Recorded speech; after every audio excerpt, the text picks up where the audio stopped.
Hello, everyone. Welcome back to the main event. Yeah, with me, Daniel. And Aaron. Oh, your sound was very different to your mouth for me there. Oh no, that's not good. Oh, no. Oh, that's back. No, it's not back. Oh, well, Aaron, I can't be bothered with this. It's fine. Everything's fine. We'll just pretend like everything is fine. The Zooms are fine. It's StreamYard. Blame StreamYard. Um, we're back for another review. Has it been a good week? Has it been a bad week? What's it been like for the template? We're about to go through all that sort of stuff. 4 games to go through, obviously. We will give people a chance to jump onto the live stream before we head directly into the games. We will be starting with AC Milan versus Tottenham. As Aaron, I imagine you watched that game. I didn't know it was Valentine's. That's not really an excuse. Apologies. Valentine's Day is all day. It's an hour and a half. It's an hour and a half of time. Well, I didn't watch it. I watched the extended highlights, if that helps. That doesn't help in the slightest. All right, so you're going to be useless, Aaron. Fantastic. I watched the PSG versus Bayern game. Then what game did you watch tonight? Did you watch any games tonight? I watched the Dortmund match. Same. So we've got not that much to say on the Benfica versus Bruges game. But all the drama seemed to be elsewhere. Anyway, that Dortmund game was giving me heart palpitations. For my double Dortmund defence spoilers. Thank you, Scott Parker. From what I heard, Bruges weren't playing too badly. Went with 4 Benfica players, João Mario and triple defence class. I think quite a few people went for João Mario on the double, and I did see quite a few people go for the triple as well. Well done for everyone that got on the triple. For the defence, I may have accidentally captained Coleman. Me too. I hope you kept him as well.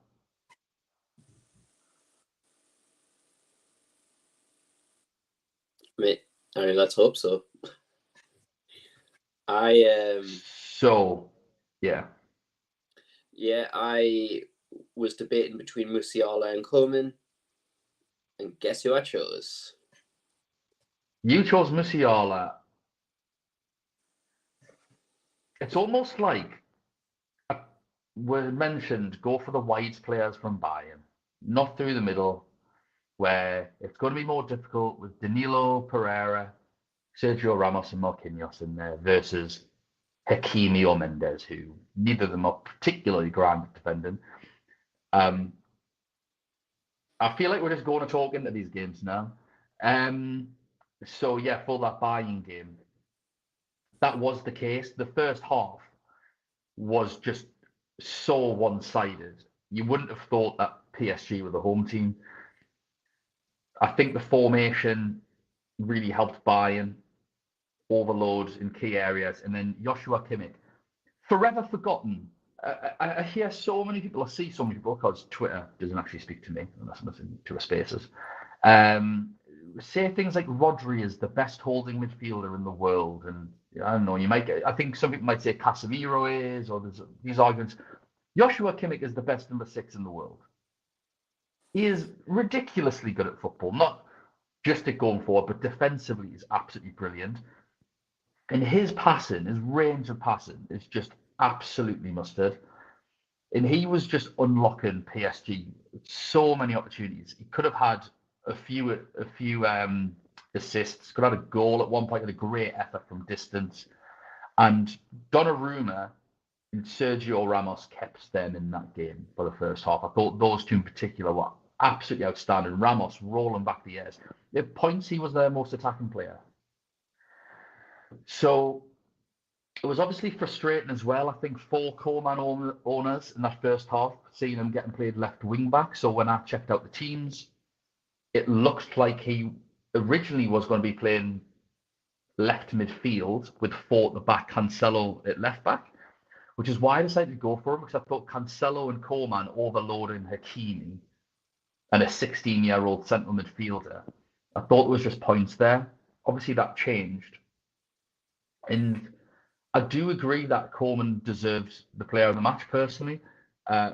purely on the basis. Hello, Abdul. Purely on the basis Does that in he this ever? first half, him and Kimmich were the bright sparks.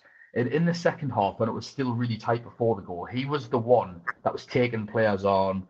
It's similar to sort of how Ziyech played in the second half tonight, where he was like Chelsea's liveliest player in the second half, looked to do the most and actually have some kind of end product on it, but in terms of passing.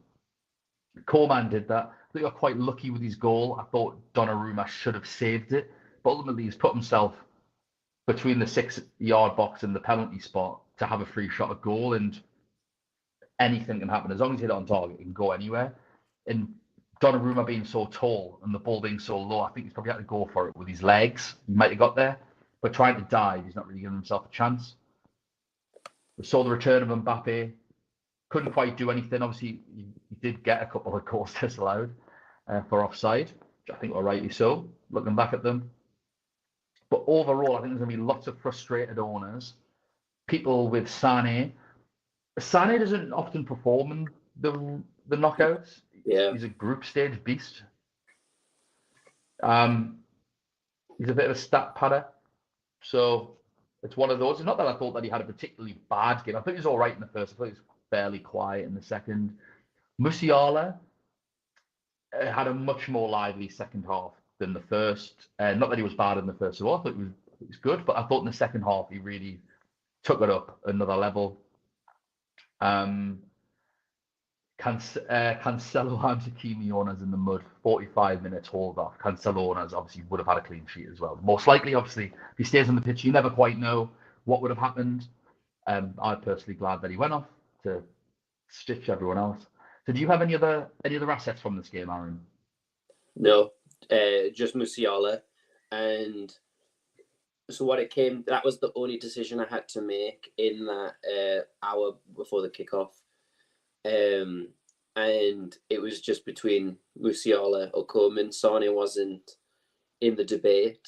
And annoyingly, what made me choose Musiala was the fact that he was in the middle with that 16-year-old, and I thought that he would get the better of him. Also all the different sites showing different formations, but like I don't know what it is, but all the sites are just rubbish with formations lately. I checked BBC Sport today for the Man City one, and it showed Haaland as the centre midfield and Grealish as the striker for the Man City game. Nice. So Makes sense. I don't know what software they're using to generate these formations, but obviously it's not working lately. So it showed Musiala as the striker, up top with Choupo-Moting. So I was like, this is still. I saw the one that you had where Cancelo and Coleman were on the left, and then I looked at it and compared their minutes, and it seemed that even though both players don't normally play the full 90, but Musiala plays more, and so that's what made me go with Musiala. Annoyingly, and it was back and forth between them constant. I knew. I think it was like 10 minutes to go. I was literally like, yeah, whichever one I choose, it's going to be the wrong one. So, all right. I'm glad that you went with Musiala then. It was great and curse. Did you? I think if I had went Coleman, Musiala would have got that goal. But when I watched the highlights, Coleman crossing into the box every single time, like every attack started with Coleman, and he was outrageously good in that game. How he doesn't get a game for France, no idea. Yeah, that's a different debate, isn't it? Like, but he's so good, so good. Almost like in the French capital as well. Champions League night, the stage was set for him. I'm not saying that there's other French players like Upamecano and stuff like that where they weren't, but yeah, his whole team. Yeah. And it's the second time he scored the winner in a 1-0 as well, because he scored the winner in a 1-0 for the final, didn't he? They never scored an exact replica of that goal. Kimmich just popping it over, Coleman back post. The only problem is last night was a little bit further out than in the final, so his connection wasn't as good. And But I thought he was outstanding. It's not just because I've got him, but Donnarumma should have saved that for the caliber of keeper that he was. yeah. It's almost like he was too tall The for thing it, is, like right at him. So he was like kind of yeah. The thing is, I thought Donnarumma had an excellent game. Other than that, Daniel, for someone that don't know the players and teams, and you read info from your monitor, you just couldn't like, thanks, mate. Did all right. Did all right. We'll obviously go through our points for tonight as well. So just to total it up, Aaron, how many points did you get from that buying game for Musiala? 3. I got 11 for Coleman, but I captained him, and I have kept the captaincy on him. And so basically, one thing I want to talk about, or that I wanted to talk about tonight, was we always try and like give advice on here, don't we? Even though we're not experts, we have to, and that isn't sarcasm. We definitely aren't experts. Just enjoy playing the game. But one thing that I've tried to learn from last year, and we always say, what you're going to try and do this year, what you're going to try and do next year, etc., etc. And one thing that we talked about is noise and people's opinions and what would someone else do. And obviously, there's still 4 games left to go, so I'm allowed 2 more captain if I want to. I was about to say that answers this question. There's a lot of pressure. How many times can you change captaincy? So you can have, as far as everyone's aware, because it's always been this way, it's 4 captains, 1 captain per night. It's the World Cup game, I think, it's throwing things into confusion, unless you have changed the game, but their rules state that it's 4. You have 4. I am sorry if we're wrong, it's a free game. So one of the things that we talked about, and last year I remember distinctly at around this stage, I was convinced to change my captaincy, even though my captaincy got, and I can't remember who the captain was, but my captain got 11 points. And there were some great options on the second day. And I listened and I changed, and then every captain blanked.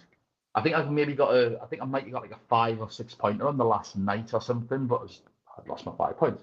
And we always try and work it out logically, me and you, Aaron. We're quite safe in that way. Where if I've got 11 points, what do I think the maximum a player's going to get in the round of 16? I personally think the absolute maximum is 16 points. But I think realistically, if I had to say what I think who will get the most points, I think it'll be 13. So ultimately, I'm risking 11 points, an 11-point captain. Now, obviously, the swing won't be the full 11 points because of the play or whatever. But I'm risking that to gain 2. Because I'd still own the other player. It's not like I don't. It's not like would you rather have this player or that player, and you own one, you don't own the other. I would still own them both. So it's literally, I've risked it all. So basically, if you had, £11 on a bet, would you risk that to win £2? Like, is that are they good odds in betting? I don't know, you don't gamble. The answer is no.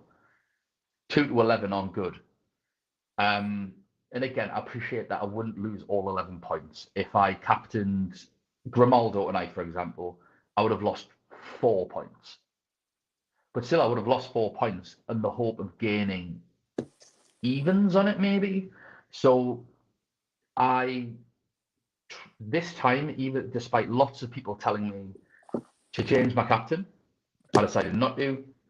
That could work against me in the next games because people, I imagine, will captain Benzema or Vinicius Jr. or Salah in that Liverpool Real Madrid game, or they will captain Kvaratskhelia or Osimhen. I think they're the next. They're the 2 games on the same day, right?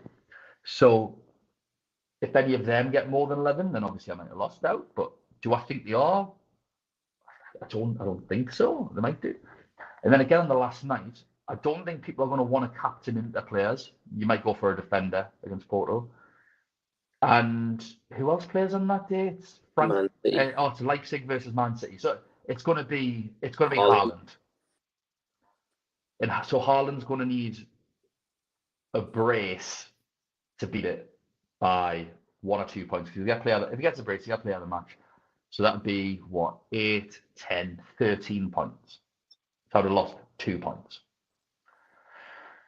Obviously, he could get a hat-trick, but the last 2 he's played Leipzig twice, I believe, and he scored 2 braces against them. So we'll just assume he retains that. So that was the first thing I wanted to talk about was noise. Something that I did last year is go away from what I wanted to do, and all it did was annoy me when it didn't work. Because at least if this didn't work, at least I know it's my decision and why I've made the decision, and I can live with the fact if Grimaldo got 19 points tonight, I could live with that. It's my decision. I know why I've made it. Mhm. On to your team. Milan versus Tottenham. Crack on, Aaron. So from what I saw, it looked like AC Milan had a lot of chances that they didn't put away, especially in the second half. I think the first goal really came and it showed Theo's like kind of just positioning sense, that he was able to find himself in so much room, and it was the persistence of the attack that obviously got that goal, because it was a wonder save from Forster in the second save. And I think with the way that AC Milan played, first of all, we said in the preview that them not having any midfielders fit would kind of play into Milan's hands. The two Tottenham midfielders played very well. And I think there were, can't remember which of the two it was, but one of them even had a chance to score near the end. Obviously, all of this is off the top of my head. So, but I don't know how Leao got player of the match. I don't know what game. There's been a couple of them already this week. Yeah, so I'm excited to see who gets the player of the matches tonight. Obviously, if normally people let us know. I know who's got them. Do you know who's got them? Oh, I do. So João Mario. Let's not talk about it just yet. Okay. Chat, don't ruin anything yet. But I Chat think, ruin him. But I think in terms of a 1-0 victory, it's great to get the clean sheet. And to go back to Tottenham, knowing that Tottenham have to, with all the pressure that they put on themselves, have to try and attack the game. Obviously, Kane was very fortunate not to score when it hit the underside of the bar, but they have to attack the game. And I heard it recently this week in an interview where they said that it's fun, it's great playing. I think it's actually Conte said it. Yeah, that was it. When he was criticizing his own players, he said that when the pressure goes on his players hide.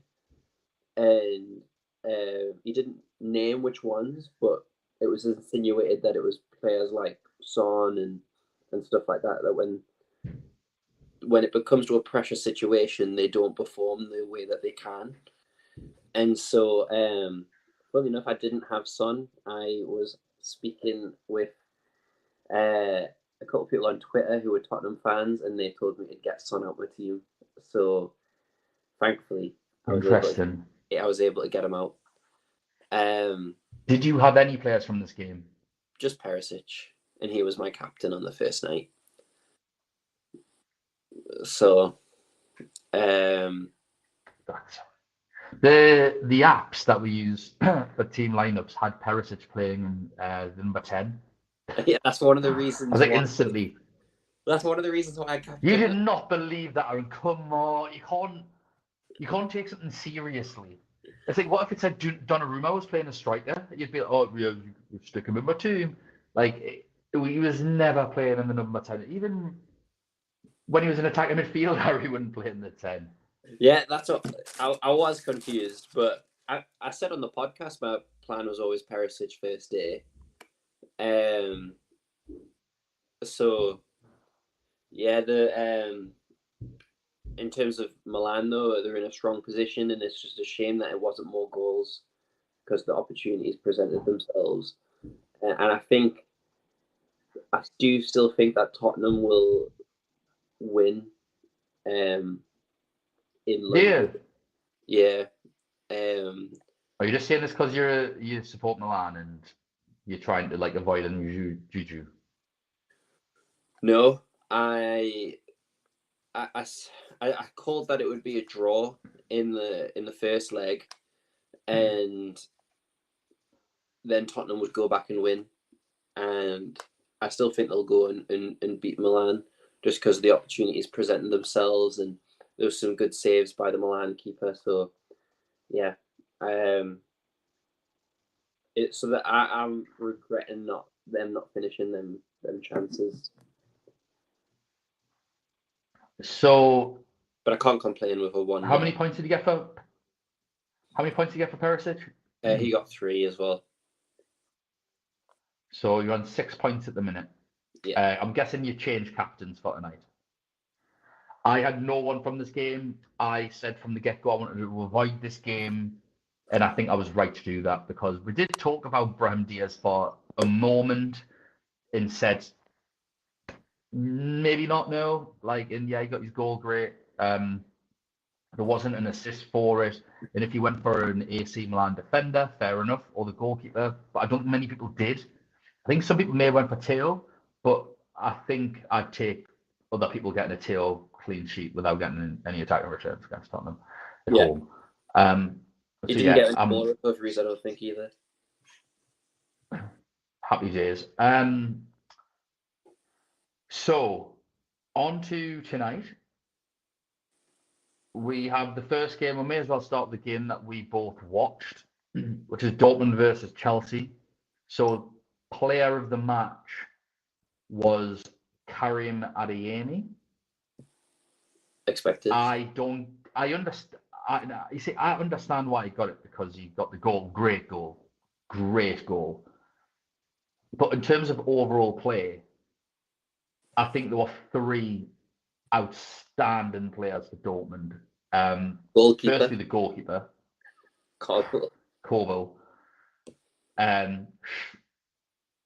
Yeah, exactly. Exactly, Sleep. Schlotterbeck got 8 recovery. He was unbelievable. I didn't realize how quick he was. And that he was covering for Schüller all game. He may as well have been playing a one-man centre-back at times.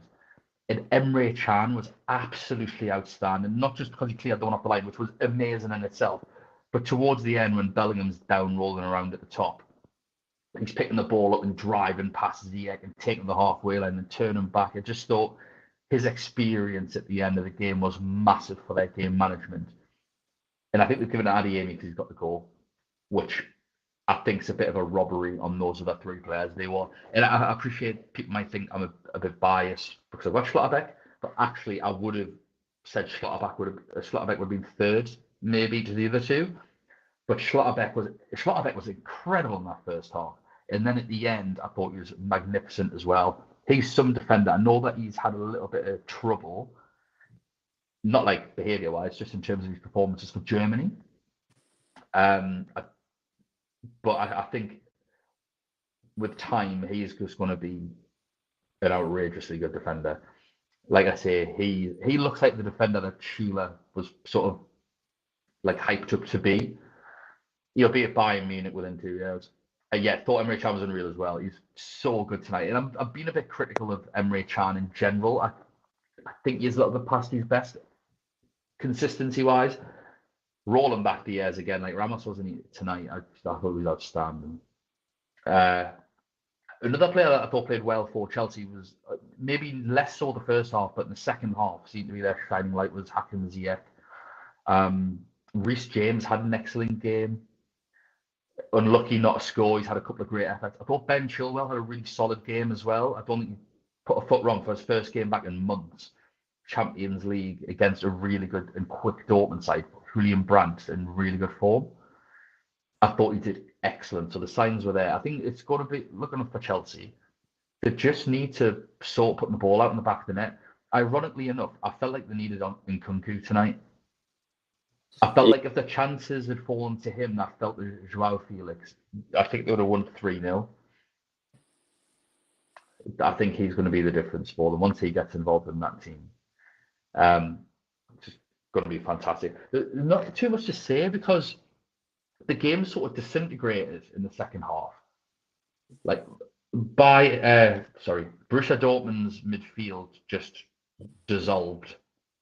Mm-hmm. I thought Jude Bellingham was really poor in the second half. I thought he was excellent in the first. In that Dortmund were generally bit of an odd one. Dortmund were probably the better team in the first half, but Chelsea had the two best chances and could have been in 2-0 at half time. Yeah. I think it was a little bit of composure in the final third from Dortmund that let them down. Could have maybe found one extra pass before putting it away. But I mean, Haller's back. It's like his second start since coming back from testicular cancer. It's a big game. I do kind of fear for Dortmund in the second leg a little bit because it was a battering in that second half. It was a real snatch and grab, and I think the home crowd got them through it because Yeah. that crowd must be the best in Europe, which is, obviously not It's a on. nice thing to say being a Geordie, because obviously I want to say us, Yeah. but they are I out, think like they are unbelievable. They're tifos and stuff. yeah, it's like a bucket list thing for a lot of people to go and see a Dortmund match. So you don't get that kind of reputation if it's a, a take, like, because you get loud crowds and you get ones with good atmospheres, but there's just something different about Dortmund, and it just makes, when you see it on TV and you see the players walking out and the displays that they have and the crowd noise and the goosebumps that you get through the speakers, you're kind of like, I want to be there. I just want to see it. I want to Yeah, witness it. And whenever you talk to anyone who has been, they just can't wait to go again, and all that kind of stuff. How it, for a lot of people, you would think that when they go over to Germany, they would go over to say Bayern Munich, and which I'd also love to do because I'd love to go to Munich, but yeah, they're the two teams the two teams that that I'd they, love to see. I don't know if it's the same for other people watching, but definitely people who we've spoken to are the same. It might be different around Europe. They might be like, nah, it's not really a big deal. But definitely in England, where we always look at kind of admiration towards the Germany fans. Yeah, I'm glad you added fans there. I think a lot of English people would kick off if you said that we're looking at adoration to Germany. I mean, I do. I think they're a great country, but there's obviously a very, very fierce rivalry for some reason. I don't know what that reason is. That's a definitely for another day, but Definitely for a different podcast, not us two. That being said, moving on to assets. So, talked earlier about noise. I got lots of jokes in the group chat about having double Dortmund defence, and I'm happy to hold my hands up and say you that I did am it. a very lucky boy because how on earth Chelsea didn't score, I've got no idea. I put Schlotterbeck and Guerrero in because I thought either one of them can get attacking returns. And to be fair, Schlotterbeck could have got attacking returns in that first half. He was properly in the mix. I don't think Guerrero did a lot. I think he was too concerned with Reece James, which makes sense, and Hakim Ziyech ruining his life. Not really getting that much support on the left-hand side from Adeyemi. It's ironic. I don't believe Chelsea Now you sells got play the on the match. like if that hadn't, because obviously there was the rumors that Chelsea ruined the transfer for Ziyech to Paris Saint-Germain. I just have a feeling that both games would have went so differently if Ziyech transfer happened. Like if Ziyech was playing for Paris Saint Germain against Bayern Munich, I feel like that's a different game. Maybe not in terms of like result, but how dangerous Paris Saint Germain would have been against Bayern Munich, and then Chelsea would have been so flat without him today. That's just my kind of view on it. Yeah, he Like was miles better than Mudryk. I think So he needs much to better be than Mudryk. started. I think he needs to be a starter, and when he went into I that, agree. when he was first kind of starting with Lampard, he was assisting like every other game, and it was so dangerous. And then all of a sudden, just stopped getting picked. I don't know if he got injured or what, but He did get. He picked up an injury and then couldn't get and then himself just back in. yeah, mind blowing. Yeah. So players from this game, Chelsea, Dortmund. How many? Who did you have? I had Bellingham. Yeah, it's just not good. And Guerrero. You Uh, didn't. Yeah, you didn't. Oh, I was going to say. So you went. Oh my God. yeah, You went for Guerrero. So Guerrero got 7 points. yeah. So obviously there's the big debate about the assists and stuff like that, and it's weird that he got awarded the official assist, but like, and then on the app, like, obviously I understand it because Adeyemi did all the It's hard never work. an assist. Yeah, It's so not. You can't run from inside your own half and take on two players, one of which was the goalkeeper, and have someone award an So assist. my Can't happen. biggest thing with this is it's not that the app should have given him an assist. I think similar to what other pundits and stuff have said, that they're handing out assists way too easily these days, in my opinion. Like, how can people look in the official game and then be like, yeah, that's an assist. He assisted that goal. Yes. No, he didn't. Like, he passed him the ball inside his own half. like that's Not an even just a assist. little bit inside his own half. We're not talking like, oh, he was technically in his own half because he was a yard within it. He was like 10 yards inside his own half. He was Like, playing like he was like in a left wing back position. there's no way you could play that pass and then be like, yes, give me that stat. Like, It was all about the assist. I say that in five-a-side. If I do something a bit crappy, I'm like, oh, what about the assist? Like, that's kind of what it is. But trolling in real life, I know it's a different app, but that's an FPL assist. Yeah, it is, but it shouldn't be. And ultimately, I think we all know the UCL game works differently. As an Aussie, I remember Oz versus Leicester, never an assist. I cannot remember that, weirdly enough. That is some niche knowledge. So you had two players. Bellingham got 2, Guerrero got 7. So you're 9 there. So it looks like Bellingham is going to be a substitute out for you. So I had 3 players from this game. I had Schlotterbeck for 8, Guerrero for 7, and Bellingham for 2. So Bellingham blanked, which means Bellingham is definitely out, more than likely, for Erling Braut Haaland. I suppose I say definitely. I still have other players to play before the Man City and Inter Milan game, which my other players are from. So technically, Benzema could get a point, or Kvaratskhelia or Osimhen could just get 1 point. So he might be safe, but I've had a disaster. If I hope not. So I've had a disaster if he stays in my team. But take him out 7 and 8 from them to. FPL Rossoneri Nick owes me a pint. He said that he gets a pint if they kept the clean sheet because he was just like he said he couldn't fathom or understand why I did it. I can't understand either, Nick. I went for attacking returns, I think. I did think that Chelsea wouldn't score, and it's not because they're not a good team. I just think they don't have goal scorers. And when you look, when we went, it was basically, look at that spreadsheet that I just coolly read from a screen. It's not like I didn't watch any of the games or anything. It's just I tend not to remember 16 teams worth of 7 games worth of data. I don't even know what the maths is on that. Like a lot of games. But I think it's helpful to look at it in front to go, wow, Chelsea have scored 4 goals, and one of those players is injured, Raheem Sterling. So I think that was pretty easy to say, well, I kind of fancy them maybe if they do get chances not to score them. Happy to say I also got very lucky. On to the final game, Benfica Bruges, or Bruges Benfica, as I should say, Bruges being the home team, architects of their own demise. The first one, definite pen on Gonçalo Ramos. Gonçalo Ramos playing, which we weren't entirely sure if he was, and that was because he got injured after coming on for Guedes. So basically, he got subbed on for Guedes last weekend and then got subbed off after he got injured.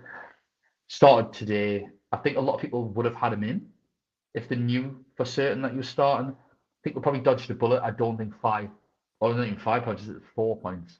4 points isn't enough in this game, I don't think. So I think lots of people would have actually dodged a bullet by not having him. Coolly taken by our João Mario. Delighted. And then the second one, another mistake from the defender, having a howler. David Neres picks it up, puts it in. Good finish, good pressing. Obviously, come on as a sub. We were confused about who would play. Guedes came on, Neres came on, Rafa Silva started, which was a surprise. From what I've sort of seen, because I've tried to blitz the highlights, changing the channel over, and I've asked a few people, didn't play great from what I've heard. And that's no surprise because he's not been starting, so maybe that opens the door to Guedes or Neres starting in the next game at home, which is going to be, I think, a much juicier fixture for Benfica. And then, of course, the clean sheets. People on doubles, triples for Benfica clean sheets. If you only had one Benfica player in defence or goalkeeper, you were hoping that Bruce scored, basically, because you needed at least, like, even two of them was barely enough. Now, Lewis, who I do the spaces with, he actually went at the last minute, changed Otamendi, which was a great decision because although Otamendi got a clean sheet, he also got booked to Bar, the fullback. And Bar ended up getting 9 points, I think. A lot of people like Grimaldo. Grimaldo did perfectly for me tonight, not changing my captaincy. He got his clean sheet, only got 1 ball recovery point, 7 points. So he underperformed my captain for those that twisted to go with Grimaldo. I know that most people twisted to Grimaldo if they had him. But he still got me points, so that was like absolutely perfect. And then, obviously the other player you could have had, there's only one more, was Vlachodimos, the goalkeeper, who got 6. I think he made 1 save. Player of the match, Aaron? Know who got player of the match? I don't. I was predicting Mario with once the penalty had went in, but I still can't pronounce his name. Arsnes. I'm going to say Arne. Yeah, he got player of the match. To every person that I've spoken to, they were wondering what the UEFA representative is smoking. Said he was absolutely tosh in the game. So I don't know what they were watching. I was maybe they just played the quietly game. hoping it was maybe. I was quietly hoping that Joao Mario would get it. I didn't think he would for the scoring a pen, and then I didn't think Neres would get it for coming off the bench and getting a second. So it was up for grabs. I thought maybe would Gonçalo Ramos get it for winning the penalty? Could it be a defensive player? Obviously, it wasn't going to be the goalkeeper. That Bar kid got, like, say, 9 ball recoveries. So he was in for a shout, I think. Maybe one of the holding midfielders that controlled the game well. But they went with Arne, and no one else fully understands how. I can't really say much because I didn't watch the game. I've heard it's a bit of a travesty. How many Benfica players? I'm guessing you didn't have any Bruges players. No, I didn't. And these were my 3, same as Callum. They were my 3 as well. Yay! So Mario got 8 points, Grimaldo got 7 points, and Vlachodimos got 6 points. So Aaron, before we go through some comments, if there's any there, hopefully there are some there. Do you know how many points you're currently sitting on? I'm currently on 43 because I captained Grimaldo. So is that going to change? Going to stick or twist? I think I'm going to twist. I think I'm, depending on how Liverpool do against Newcastle. Terribly, I hope. Yeah, I hope so. I think I'm going to go with Vinicius Junior before playing it safe with Aaron. Haaland. I got rid of Vinicius Junior. Yeah, so wasn't that for Coleman?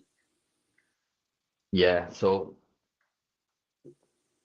the question was, I was going to get rid of Mahrez or Vinicius Junior for Coleman, and I ended up going with getting rid of Vinicius Junior. I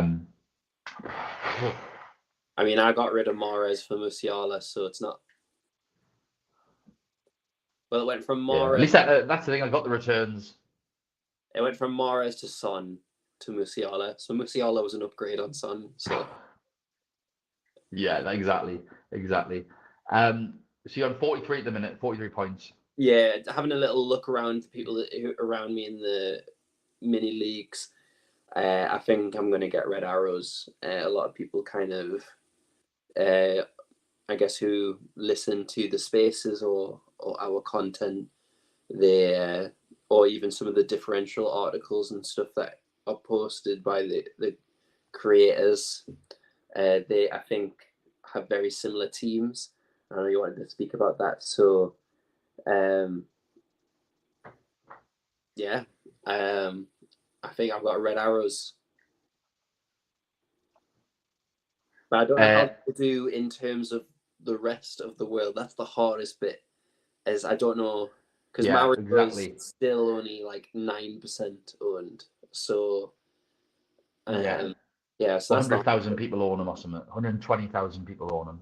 yeah, and I've seen a few teams that have a lot of Premier League players in. I can imagine that they thought like Chelsea were gonna like Kepa just because he's performing well recently in FPL. He's And like he's 4.5 million. yeah, so But it's stuff like that where I yeah, think sometimes FPL comes across it here and they build a team like that. So hopefully it's all right. But with them type of players, it's when Man City play and they'll like just shoot up, back up the rankings. So yeah, that's we'll kind of wait and see. But I'm expecting Red Arrows to greet me tomorrow morning. well, I checked last night after the. So all I had, like I say, from last night was Coleman's 22 points, and I'd halved my rank, which is nice. So I've got 60 points overall now, and the only blank I've got was Bellingham for 2. So that will be 58 points, and that is off a goalkeeper, 4 defenders, Coleman and Mario. So 7 players, 58 points. I think it works out at You're 9 on point 60 now, something apparently. points per player. I kind of didn't. I missed that bit. Sorry, mate. What did you say? I've just checked your team on the app and it looks like you're on 60. Yeah. So if I'll take Bellingham out for 2, I'll Oh, be on okay. 58 Sorry. for 7. Um. So I'm expecting a green. Yes. I think I should have a green. You should. Having You should. four returns in defence when people would have went with Reece James, Cancelo, and Hakimi. I think would have went for any in Perisic, in Kepa. Yeah, and then I think if people have went for Kane, if people have went for any Chelsea midfield, I don't forwards go for unless I don't think there's any forwards go for Chelsea. And obviously anyone that went Messi or Mbappe or Neymar. So yeah, I'm hoping for green arrows so far, but it's only halfway through.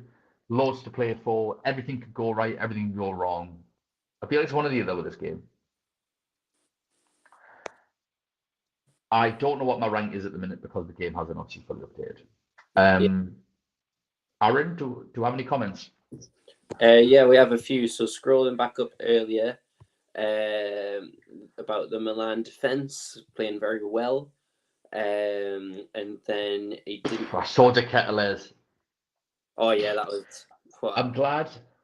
I'm glad he didn't miss that chance when he played for Bruges and we recommended him as a 4.5 million midfielder. I know he's one of the, Um, hasn't he? He didn't think Spurs were much of a threat. well, I thought they were. I think were they not like a little bit late on, but I mean, first yeah, half they were pretty rubbish, and most of the second half they were rubbish. But I thought late on they put on a bit of a bit of like a try. But yeah, Spurs are just weird. So Jekyll and Hyde. I think with Spurs, like it favors them when they are the underdog and they can counter attack. With Yeah, in the position that they're in now, Milan do not have to attack. Um, although with I mean, if they just sit back, Kane would drop deeper for the ball, and like the pressure is on Spurs. Granted, if Spurs score an early goal and then Milan were like, oh, well, now we have to change. then it favours Spurs. But like Spurs are one of the best counter-attacking teams in the world, and I think in the position that they're in now, Milan, it almost like, other than the score advantage, it favours them in terms of play style, in my opinion. But then again, I mean, I Spurs think up near the end. I think they're a less good counter-attacking team now. Bentancur. He is so pivotal to A to B. I think he's a. He might. Does Højbjerg It's come hard to back? say he's their most important player when Harry Kane exists, but he might be. He's so good, but 18 million as well. Bad match day for me personally. Daniel killing it with double Dortmund defense. Dan looking out with the double Dortmund defense. Honestly, my little heart was going. Coble got on. Yeah. This was about going to Revier Derby. What is a Revier Derby? I'm unfamiliar with what a Revier Derby is. This was on about Chelsea. 3-9 about what they need. I think Chilwell, if he can ever stay fit, is more than good enough. I think obviously Joao Felix can play in the 10. Fine. They need a 9, but is this thing that Nkunku isn't a 9 when he's definitely his best position as a number 9? It's not as a number 10. He sometimes plays there and he doesn't do as well. Yeah. Like he's an instinctive box finisher. I don't get it. So this is, I've just had a quick look, is the match between Schalke and Dortmund. Apparently it's one of the fiercest rivalries in Germany. If I could get a ticket, do we have any Dortmund or Schalke listeners that could get me a ticket and I would fly out there and I would go to that derby? Obviously, I will return the favour with just saying, could you get one? Yeah, we'll return the favour with our local derby, who will be Newcastle and Middlesbrough.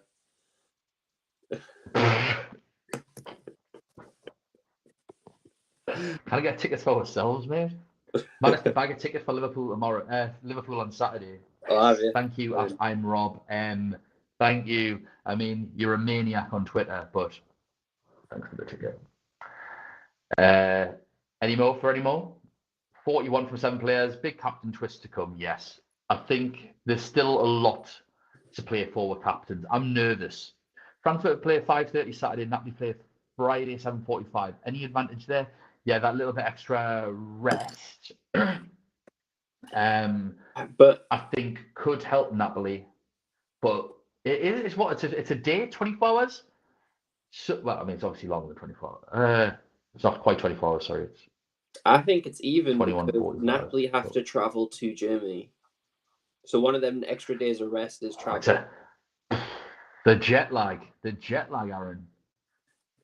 I mean, it's not jet lag, but it's also like waiting around on the plane and stuff like that. Thanks for clarifying that it's not jet lag. They're in the same time zone, aren't they? Like I'm not. Yeah. I mean, you have. Can someone post that GIF of the joke flying over Superman's head? I mean, Man City complaining about when they have to travel to London. I'm sure Italy to Germany is a bit more. Yeah, but they're complaining about anything. I think Leao Teo down that left-hand side caused massive problems. I can't really speak. I was watching the game. But yeah, I've heard Teo Emerson play much Royale better was than in what the he has middle. played. But yeah, it's because but I think Teo is a phenomenal left wing back. Of course he is. I think he struggles at left back a little bit. Yeah, lads, probably already asked, but how many times can you change the captain in round of 16? I think it's 4. Or 3 times you can change. You can have 4 captains, you can change it 3 times. Is what we're aware of. Now, you can technically change it more. I probably won't change it anyway, but definitely didn't change it tonight to see if other people can change it. So what I'd say is if you haven't changed your captain once yet, wait to see if other people can. But I'm pretty confident you can have one captain for every night. But definitely wait and piggyback on other people's misery. Yeah, and that's all the comments. So thank you very much. And then, isn't US versus Sunderland? Yeah. That's the joke. Can someone post that Superman, the joke over the top of the head meme again, please, for Abdul on this one? Abdul, Yes. what are you doing away? Yes, we're winding up. Not that any Sunderland fan would listen to this, especially when we're in a black and white army hoodie. They would not listen to this. But it was a joke aimed at Sunderland because they are dog shit. Twist on Mario, yes. 100%. If Osimhen gets 2 on Tuesday, do you stick? What's he getting then? He's getting 8, 10, probably 13, because I'd imagine you get player of the match unless Kvaratskhelia does, like, I don't know, gets 2 assists and a goal. So let's assume he gets 13, you're sticking. I think you stick on double digits. I think people get greedy. Like, the make up obligatory things like, oh, I need 13 from my captain. Oh, very nice of you. Why? Where did that number come from?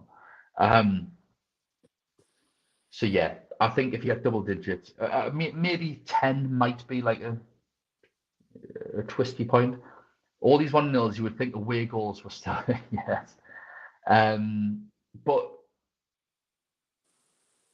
yeah, I mean, but even then, it's the whole 2 of the home teams won 1-0, an away team won 2-0, and an away team won 1-0. So it's the 2 home teams winning 1-0, where away goals is sort of being taken away has kind of ruined it.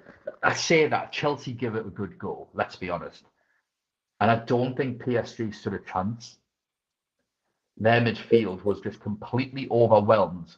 Kimmich, Goretzka, and Musiala is just a complete class above Verratti, Soyer, and Zaire.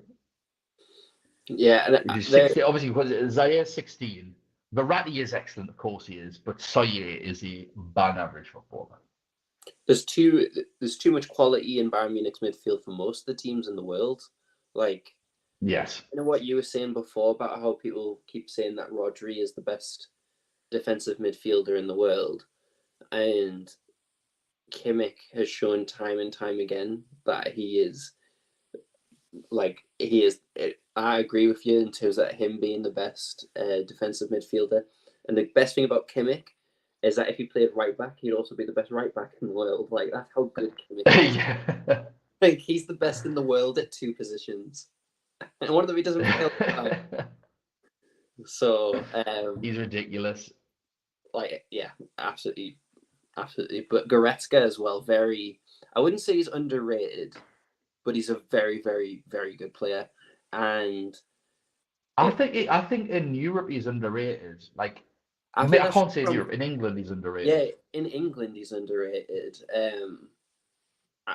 I just don't think that, because obviously it's hard to speak. So I think it's when we can't watch Bundesliga as much, and we can't watch all these other leagues as much because it costs an arm and a leg to get all these different subscriptions. Whereas in other European countries, they watch like all these big teams all the time, and Goretzka would probably make it in most people's squads if they had to build a squad from scratch. Might not be in the starting 11, but he's good enough to be in most people's squads. Like, I don't know, is there a team in the world where if Goretzka transferred to them this summer, would he not start? I can't think of many. I can't think of any of them. Yeah, the only team that I think midfield that he'd probably struggle to get into would not struggle, but he'd rotate with is Real Madrid. Well, Kroos is retiring though, isn't he? Maybe. Is he? Is he? I didn't even know that. I mean, they still got Tchouaméni, Camavinga, Modric. You'd start Goretzka. Valverde. I don't know. It's just interesting. I think it's more of a case of a youth. We're totally going off topic now. I think it's more of like a youth thing. Like, you want to develop Tchouaméni in Camavinga. I think I would start better than the over both. Camavinga.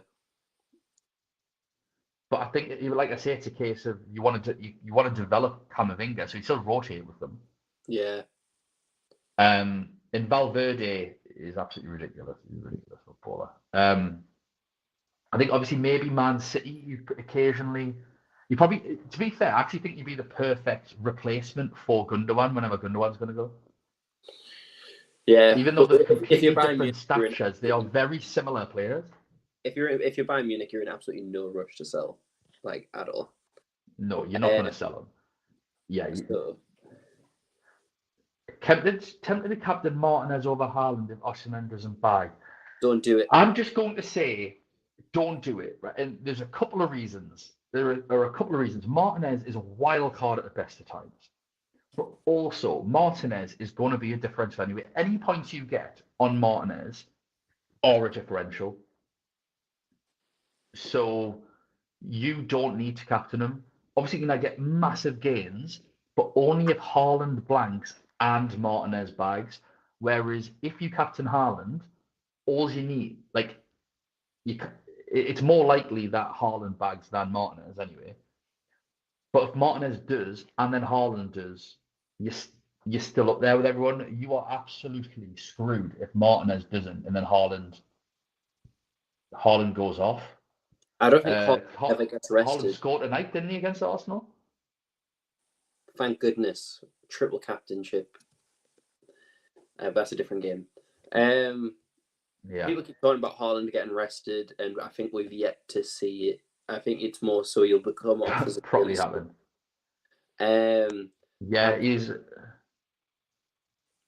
awake to listen to you people live.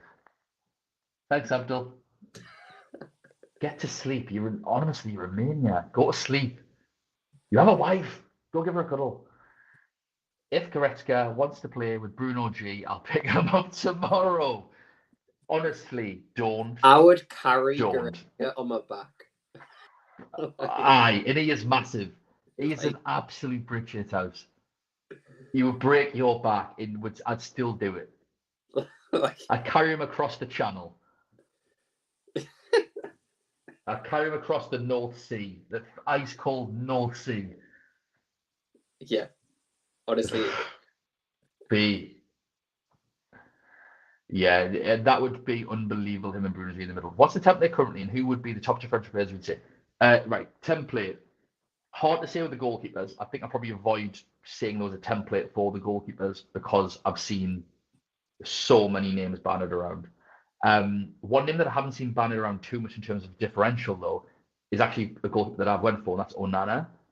I think so many people have tried to get into defender against Porto for the two legs, but have perhaps struggled when you consider, obviously, quadruple Dortmund defence. You nodded. You are listening to me, Aaron. And then, so obviously you've got probably Guerrero, and then obviously you've got your Benfica defenders, and then Di Lorenzo. So naming the defensive template, it's Guerrero, it's Grimaldo, it's Di Lorenzo. Them three are absolutely the template, and then making up the numbers. This is the Twitter template, at least. Making up the numbers are going to be Cancelo, Hakimi, Otamendi, trying to think, is there any? Reece James, Alphonso Davies, and Alexander Arnold. Alexander, that's a disgrace. People love that trend. So those are the, and because of that, I think people wanted Inter. So I think a great differential is Onana in goal, and equally, any of those Inter defenders that you think are going to play. So Darmian, DeMarco. I think DeMarco's probably the best option. It's funny that you say Onana. Like, I think Onana is a differential in terms of Twitter, but he's actually more highly owned than Vlachodimos and a few of the other goalkeepers. So yeah, I can only go off like the expert Twitter. Yeah, lots of quotes here. I think the biggest question now is for those who had Vlachodimos, like, do you sub in Onana? I am not. But no. Like, this is exactly what we talked about earlier on. What's your expectation from Onana? 7 points. Let's be honest. Yeah. You're expecting a clean sheet and 3 saves max. If he saves a pen, that's out of this world. But you are expecting 7 points. Why are you risking? Let's say he conceded 1 goal and got 2. So why are you risking 4 points to get 1? Doesn't make any sense. Even if it did come off, you've got an extra point. In terms of midfield, again, I can only speak for sort of the Twitter. I'll say the Twitter template, Aaron. You can say what the actual template is. Bellingham, Sane, either KDB, Vinicius Junior, João Mario, Kvaratskhelia. I'd say I'm trying to think of anyone else in Salah. I'd say they're the 7 Twittery ones. And we said Brandt could be a differential, which obviously hasn't quite paid off. We said Kingsley Coleman, which is obviously why I went for him. But I said both on this and the spaces, I would prioritise Coleman of all of the Bayern Munich forwards. And he was a differential. I think it was 2% in the end. Mm-hmm. I don't know if we've had any. We didn't say any Chelsea. We said maybe Son, and then obviously you spoke to some Tottenham fans, and they've said don't do it, which was right. We said avoid the AC Milan players. So if we go through Real Madrid differentials to get, is Rodrigo midfielder? Actually, no, he's not going to. He's probably not going to play. So maybe Valverde, maybe. Probably no Liverpool midfielders because Salah's in there. Anguissa of Napoli differential could be good. You've then got Szoboszlai of RB Leipzig. In Nkunku, I still think there'll be a differential. We don't know if he's fit or not. Mahrez, is he a differential? I'm not too sure, but I think that's a player that you could look at if you didn't have KDB. And that's probably it. So the most highly owned, which I'm just assuming is the template, Vinicius Junior and Bellingham are both 37% owned. Kvaratskhelia is 25% owned. De Bruyne is 20% owned, and then Valverde is 19%. Wow, Valverde.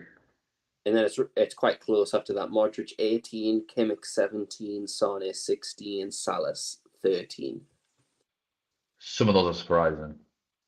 So João Mario is still a differential? Yeah, he's 9%. I'd say under 5% in this game. Yeah. But still, some I would do. What's Mahrez? Good question. I think it's not that great actually. 6.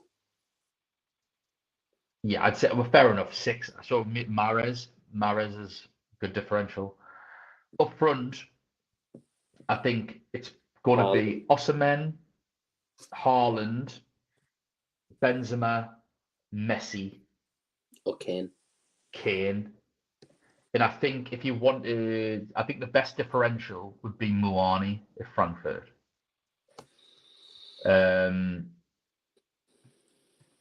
Just trying to think if there's anyone else. Maybe Julian Alvarez, but no, I go for Muani. There's a massive gap between the top 3 and the rest of the forwards in regards to selected by. So Haaland is 59% owned. Mbappe is second, 41%, and Messi is 25%. Wasn't even fit. So who's missing there? Osimhen and Benzema. Benzema is 14%. Neymar 12%. Leao 12%. Osimhen 10%. Harry Kane 6%. Where is Osimhen? You just said Osimhen 10. Oh, did I? Yeah. So Martinez is a name that we've said, and he is 4%. Yes, Martinez. Sorry, Martinez would be a great differential. So would Dzeko. Not that it matters now. The team's 2%. What's Martinez? 4. There you go. Harry Kane 6. Nunes has just been said in the comments, and he's 4%. Yeah. So I hope that hodgepodge answers your question, Robbie.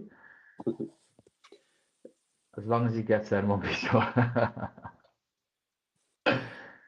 DeMarco, Di Lorenzo, captain differential. I think maybe not DeMarco. Maybe Di Lorenzo. Got Onana and Bastoni. Bastoni's some player I like, isn't he? He is class. Is Bastoni left-footed, Aaron? yeah, Why are the best defenders left-footed or there's actually a left-sided? study that was done into this in terms of like kind of what's the word for it? It's hard. I didn't even remember that I said Osimhen 10%, and then I'm expected to recall a study. But the in terms of like brain activity in right-footed and left-footed players, and the parts of the brain that were activated for left-footed players whenever they view and play the game was more so the side of the brain that has to do with creativity and art, compared to the right-sided, which is very logical and kind of problem solving.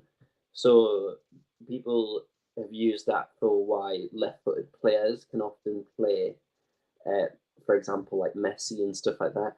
Whereas they see the game very differently to a right-sided. One of the obvious downside to the study is that there's a lot more right-sided players than left, and it's not saying that right-sided players can't have that same activity, but what it was saying was that the majority of the left-sided footed players, they had most of their activity in that side of the brain, and some of the problem solving, while right-sided had the majority of the activity in the problem solving side of it and the logical thinking side of the brain. So defenders seeing the game, obviously with players getting more attacking, and you've got to understand how players attack in order to defend it, so they'll probably understand the game more. It's interesting. Yeah, I'll try and get the study, but it was really interesting. But that's just from what I gather from it. Yeah. I think Botman, Gvardiol, Bastoni, 3 of the best young defenders in the world. Maybe the 3 best young defenders in the world, maybe left-footed. Yeah. And then Abdul, best captain pick for next week, for next Tuesday. So who you got? You got Napoli versus Frankfurt, and you've got Real Madrid versus Liverpool. So your 3 captains are going to be Benzema, Vinicius Junior, and Salah for that first game. Pick whatever one you like. I think a lot of it personally depends on how the games go, because Real Madrid, obviously they won tonight very comfortably. 4-0, yeah. Benzema brace from the spot. But it also depends on how both of these teams do on the weekend. One injury or one unreal performance could completely change the dynamic of these games, and that's the kind of downside and the risk that comes with these second week games. So yeah, I think that's what makes this round so hard to play. I think for that Napoli game, it's Kvaratskhelia or Osimhen. If it was me personally, I think I'd go for Osimhen personally. That's who I'd be going to captain.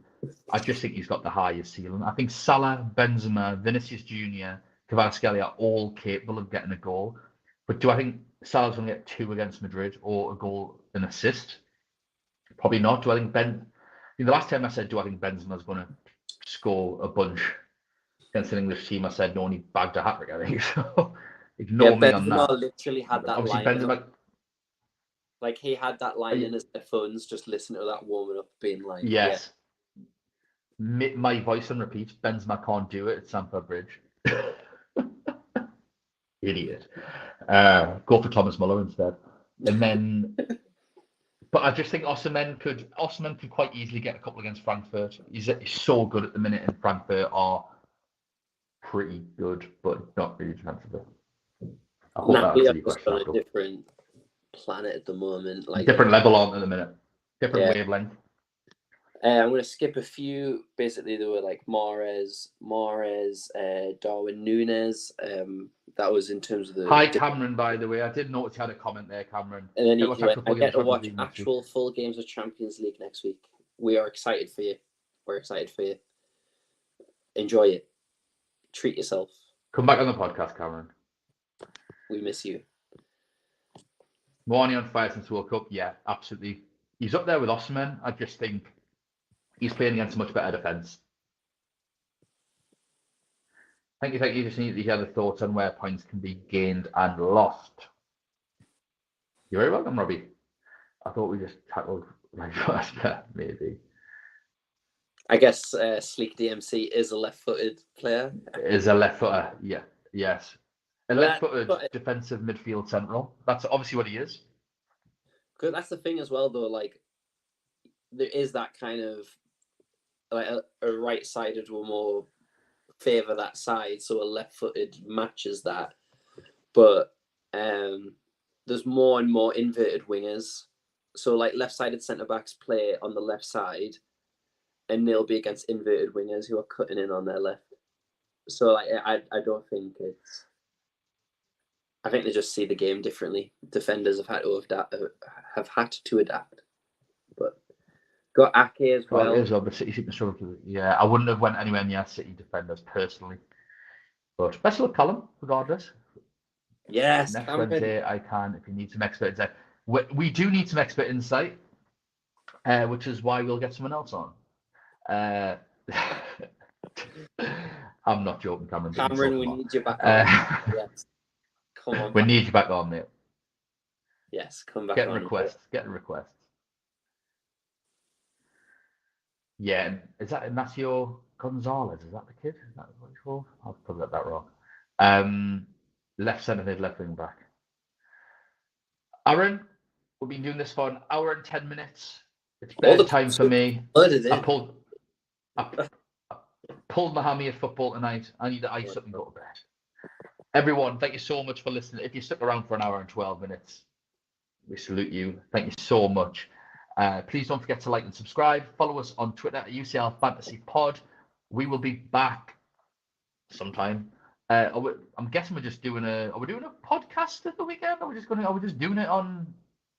doing another review on Tuesday night? Yeah, I was thinking just doing another review, to be honest. Yeah, so we didn't do a review last night because it was Valentine's Day and Aaron's whips. Basically, that's the crack with that. His wife's American, and they go cray for VJ. So apologies we couldn't be with you last night, which is why we put everything here. So we'll be back either next Tuesday, next Wednesday. We'll see what everyone wants to do, and we'll leave you with Callum's message of I need to rub Pep's bald head and pray. Good night, I would love to see that. All right, good night.